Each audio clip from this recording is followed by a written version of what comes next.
Ну яна.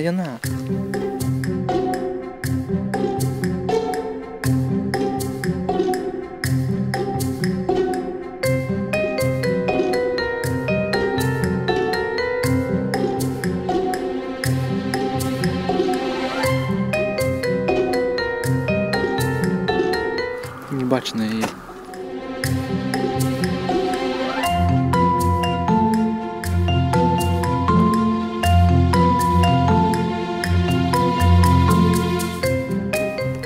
Чтобы машина не сбила, главное, вот это одна из головных.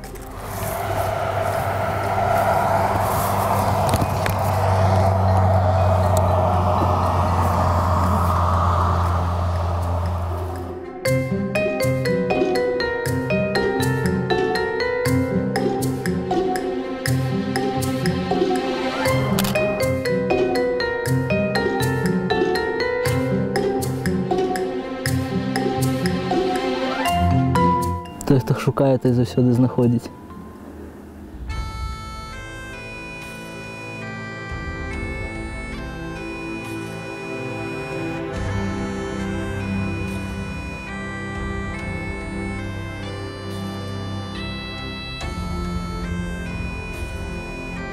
Не треба даже далеко десь ехать, можно, видишь, там тут полкилометра и моя вёска, где я живу. То есть одразу за хатой дикая природа, то есть и зубры, олени, все тут есть на этом болоте, дикий никор.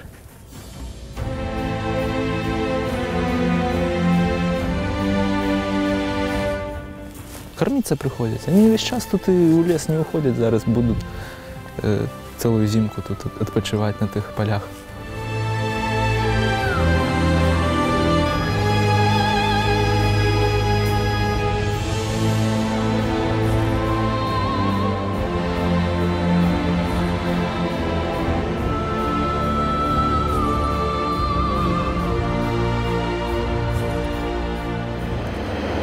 Але як цікаво, люди за працею не бачать той дикої природи, яка живе обок нас.